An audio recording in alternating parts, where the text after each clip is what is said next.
mbiru doomu adama dafa yéeme démb rek samedi rek maa ngi woon ci benn émission ci Touba TV. thème bi xam nga lan la woon le discours des religieux ñu dugg ci yooyu yëpp noonu ñu bëri insisté nañ ci wane ni tey jii lu tax ñenn ñi ne dootuñ sax déglu imam yi ak oustaz yi parce que soit li ñuy wax amul solo intéressé wul nit ñi soit li ñuy wax affaire parparloo la wala wax pour neex ay nit. di waare chaque jour. voilà waaw mais waare justement gis nga pour mu dugg ci xolu nit ñi il faut que mu ngay wax te yàlla tax ngay wax te yàlla tax booy wax te yàlla tax doo seet lu naqari nit doo seet lu neex nit da ngay wax lu yàlla tax nga teg ko ci yoon teg ko ci xam-xam mu ngoog mais nag ñi nga xam ne dañuy wax pour siiw wax pour am ñoo xam ni dañ leen di woo xaritoog ñoom di leen jox wax tamit pour am ñoo xam ni da nga leen a contre moo tax ngay wax yu mel noonu day yàq wax bi parce que wax ci lislaam dafa war a tegu ci dëgg wax tamit tuddee ko maslaa ba doo wax dëgg loolu tamit amu ci lislaam dañ ne wax bi na rafet mais newuñ la nga wax lu dul dëgg pour ne damay rafetal kon loolu moo koy indi su ko defee nag boroom xam-xam yi ku nekk fa ngay tibbee dégg nga am na yoo xam ne ñoo bokk fi ñu ko tibbee ñoom ñëpp am na téere yoo xam ne ñuy jàng lislaam yëpp jàng nañ ko mais tamit ku nekk ak sa góorgóorlu aussi day joué comme ci jàng xam-xamu tubaab nii yow mën nga jàng physique chimie yàgg benn étudiant ak sa morom nga wuti ay anal wuti yeneen kii raw ko donte woon base yi yéen a ko jàng ci lislaam tam noonu la boole ci même islam bi tam dafa am généraliste ko base yoo xam ne ñëpp ko am mais nag ku nekk fa nga gën a géeju dafa am loolu tam baax na xam su ko defee wute aussi mën na am parce que selon téere yi nga jàng ak tamit li la convaincre mën na convaincre borom xam-xam bi bañ a convaincre kii kon loolu le fait que ñu wax ko mu am divergence moom laay wax ni souvent loolu moom dara newu ci au contraire day wane ni naxuñu kenn parce que tey fekkoon ñun ñëpp tey borom xam-xam dañu juboo di wax la même chose cela veut dire que peut-être mën na am problème mais l'essentiel mooy ku nekk la ngay wax mu am tegtal ba ñiy déglu jëfandikoo seen xel ku nekk jël li la gën a convaincre loolu dara newu ci léegi nag su ko defee bu wutee amee tamit il est vrai que islam may nañu borom xam-xam comme yow nga dégg ko mu wax loo xam ni jaaxal na la soo amee contact am wala foo ko mën a fekk wala nga woo ko ngeen waxtaan ci su ngeen ci waxtaanee ba juboo ci baax na su ngeen ci jubóowul tamit am nga droit yow tam joxe sa xalaat parce que da nga jàpp ne nit ñi dañu am droit ci dëgg kon doone rus naa kii am naa kersa ba tax du ma wax te yow nga jàpp ne li mu wax erreur la te yenn saa yi moom ay position publique yoo xam ne nit ki da koy jël yoo xam ne yow da ngay jàpp ne lii c'est dangereux par exemple li ngay wax cas bi ma wax ak Iran Ndao dama gis ne li mu wax ci affaire Noël dama gis ne c'était dangereux ñu bañ koo jubbanti ndax day tax xale yi jàpp ba tey ne Noël seen yoon a ngi ci te ñëpp gis nañ xale yi Sénégal fii jullit ni ñuy feete Noël ay baal ak ay caaxaan ak ay bàkkaar yu bari moo ci aju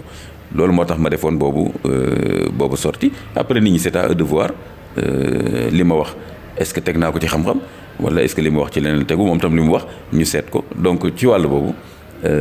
nit ñi pour man waruñu ragal dégg borom xam-xam yi ay wuute l'essentiel nañu teewlu rek ba jël liñ jàpp ne mooy dëgg ni ko alquran waxee allazina yastami'una qawla fa yattabi'una ahsana ñi déglu wax bi te tànn la ci gën a rafet. sama laaj bu ñu mujj nag imam dafay dem ci wàllu démocratie gis nañ aar lu ñu bokk xëy na bokkoo ci génn nga ci kuréel gi mais dañoo nemmeeku fan bi ñu génn dañ doon def benn porte à porte ñu téye ci ñu bari ku ci mel ni ay Malal Talla ak ñoom Aliou Sané ndax xëy na tey démocratie war na mën a xañ nit ki liberté mu war a def mu dox porte à porte comme ñoom niñ ko gisee woon ba xëy na tey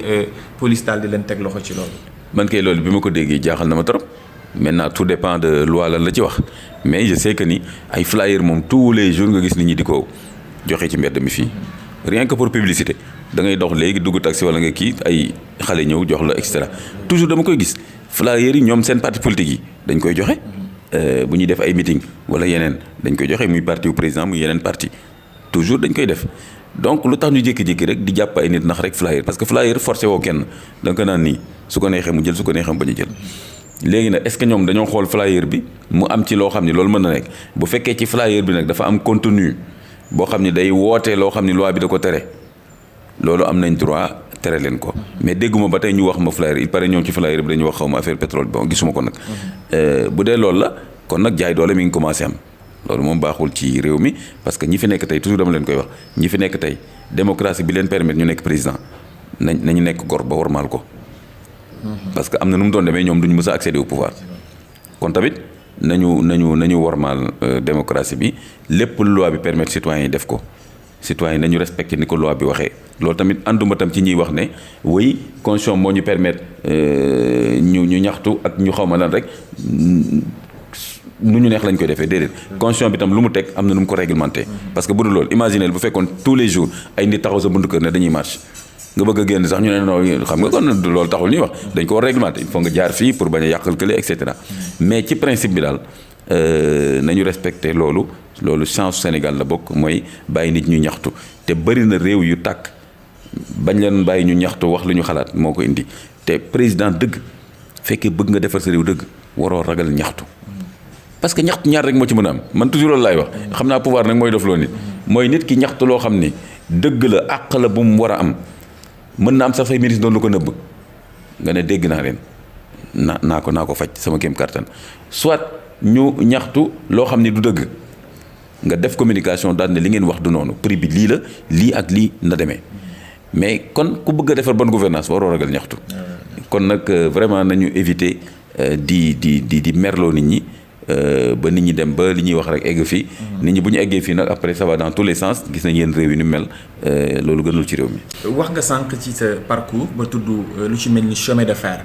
te chemin de fer ku wax Thiès wax seen temps am na rôle bu am solo bu chemin de fer doon joué Thiès tey ñu dem ba tiitaangi am ci relance chemin de fer président de la République déggee woon na ci campagne électorale yi ni depuis le 2 février dina réhabiliter relancer chemin de fer tey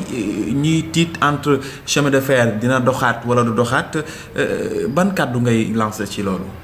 chemin de fer amoon na solo lool Thiès daanaka mën nga wax ni mooy rewoon li ñuy wax économie locale. man sama papa ba mu fay liggéey wax dëgg yàlla at yooyu at yi gën a neex ci sama dund la bokk parce que temps yooyu Thiès vraiment dafa naat nga gis ñiy liggéey chemin de fer am ay oto am ay moto dund bi cherul woon vraiment amoon na solo mais depuis bi nga xamee ni affaire raay bi am na problème depuis temps wu Ablaye Wade chemin de fer daanu ba léegi wax dëgg yàlla xaw na doy waar léegi nag koo xam ne da nga yore réew di diggee loo dul def moom baaxu ci du lu rafet ci bonne gouvernance du lu rafet ci l'islam rawatina loo xam ne dund nit ñi def ci aju ña nekk foofu Thiès ay borom njaboot lañu donc wax dëgg yàlla uti raay bi man Ablaye Wade ba mu ñëwee ba wax ca lam ci waxoon yépp te defu ci dara foofu laa découragé président actuel bi tam waxoon na ci lu bëree bëri daanaka def na mandaam ba mu jeex dara rek lu ci. kon daal amatoo ci yaakaar peut-être. Bon parce que li ko desee en tout cas moom président bi fi nekk ci mandaam mi ngoog foog naa fan yi am na lu mu ci waxaat ne ñu ngi waxtaan encore ak ay partenaires. mais comme loolu réglé wu ko depuis premier mandat bi. sax ne xëy na am na ay locomotives yoo xam ne fas yéene koo teg pour rek gën a may kër gi doole. waaw mais xam nga raay bi du problème locomotive rek parce que raay bi ci boppam gis nga am na gox-goxaat yu bëri yoo xam ne léegi raay bi dañ ko sax teggi. complètement yenn yi ñu sàcc ko yenn yi ñu jaay ko donc réseau ferroviaire bi national bi ci boppam pour man loolu moo doon un bon programme boo xam ne ñëpp d'accord ci ne loolu doon na régler lu bari ci problème mu déplacement yi ci biir dëkk bi ak tam ci problème mu économie dekkalaat ay yenn gox ak tamit diggante Sénégal ak Mali donc loolu yaakaaruma ni quelques locomotives moo koy régler vrai programme la war a nekk un grand programme des rails mais dafa nekk fi mu nekk nii bon ñoom li ñu gën a yitteel mooy TER beeg yeneen. boo demee ci sax ñu bari dañ naan la TER bi chemin de fer soqali woon ko relancer waat chemin de fer moom moo gënoon nekk farata est-ce que bokk nga ak ñoom xalaat ci loolu. waaw man bokk naa ci xalaat ak ñoom parce que am na ñu bari ci ñoo xam ni ñu xam bu baax mbiru développement loolu la ñuy wax naan li ñu def yëpp ci TER bi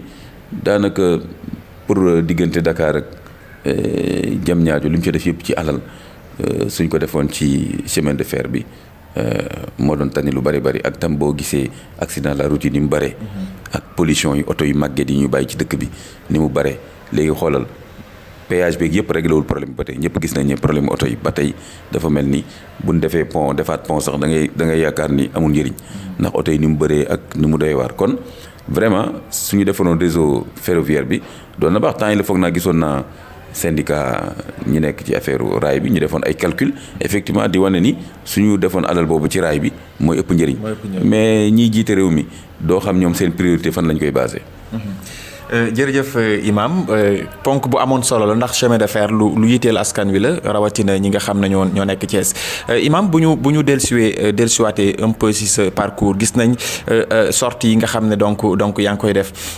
lu ci bari nag jëm ci xëy na ci doxalinu réew mi wax nga sànq ci lu jëm ci bonne gouvernance ndax xëy na tey da nga jàpp ne réew mi xëy na fa mu waroon a nekk ci wàllu développement fañ ko doon xaar peut-être ñuy wax ne pétrole ak gaz mu ngi feeñ ci réew mi ndax da nga jàpp ne xëy na PSE bi ñuy wax naan mbir yi mu ngi dox ndax dox boobu noonu sentir nga ko ci fànn yëpp. waaw man xam nga nag du ma li may faral di wax activiste incontrôlé wala opposant radical.